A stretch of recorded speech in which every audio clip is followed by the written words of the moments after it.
నమస్తే అండి. నా పేరు నర్సింహులు. నేను కాంగ్రెస్ పార్టీ కార్యకర్తగా 15 సంవత్సరాలుగా పార్టీలో పనిచేస్తున్నాను.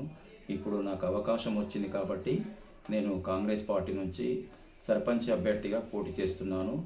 మాకు రంగంపల్లి ప్రజలు అందరూ వాళ్ళ అభిమానంతో మాకు ఓటేసి గెలిపిస్తే ఈ రంగంపల్లి గ్రామాన్ని అభివృద్ధి చేద్దామనే ఉద్దేశంతో నేను బరిలోకి దిగినాను. కంపల్సరీ ఈ చాలా సమస్యలు మా ఊళ్ళో ఉన్నాయి.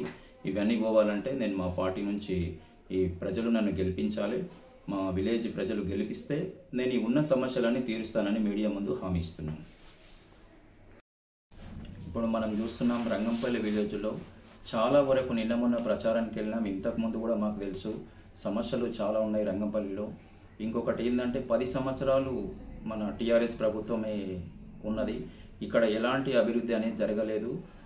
ప్రతి వార్డుకి వెళ్ళినా అక్కడ వార్డులో రోడ్లు లేవు, డ్రైనేజ్ సమస్యలు ఉన్నాయి, కనీసం మంచినీటి వసతి కూడా లేదు. చాలా ప్రాబ్లమ్స్ ఉన్నాయి. ఇప్పుడు మనకు అవకాశం వచ్చింది. మన వీర్రపల్లి శంకరన్న గారు మనకు అర్ధరాత్రి 24 గంటలు ఎప్పుడు కాల్ చేసినా రెస్పాన్స్ అవుతారు. ఆయన కారణంగానే మేము ఆయన బలపరిచిన వ్యక్తిగా కాంగ్రెస్ పార్టీ నుంచి మా మిసెస్ను నిలబెట్టడం జరిగింది. ఒకవేళ జనాల ఆశీర్వాదంతో మాకు అందరి ఆశీర్వాదం ఉండి సర్పంచ్గా గెలిపిస్తే గ్రామాన్ని ఊహించని విధంగా అభివృద్ధి చేస్తామని మీడియా ముందు చెప్తున్నాం. దయచేసి అందరికీ విన్నపించుకోవడం ఏంటంటే, మాకు కత్తెర గుర్తు వచ్చింది. ఆ కత్తెర గుర్తుకు ఓటేసి మమ్మల్ని గెలిపించి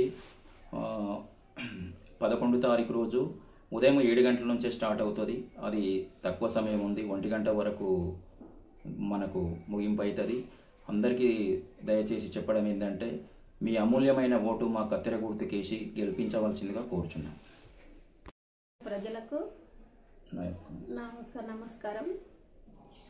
కాంగ్రెస్ నుంచి బలపరిచిన వ్యక్తిని మరి కత్తెర గుర్తు దయచేసి అందరూ ఓటు వేయని కోరుతున్నాను.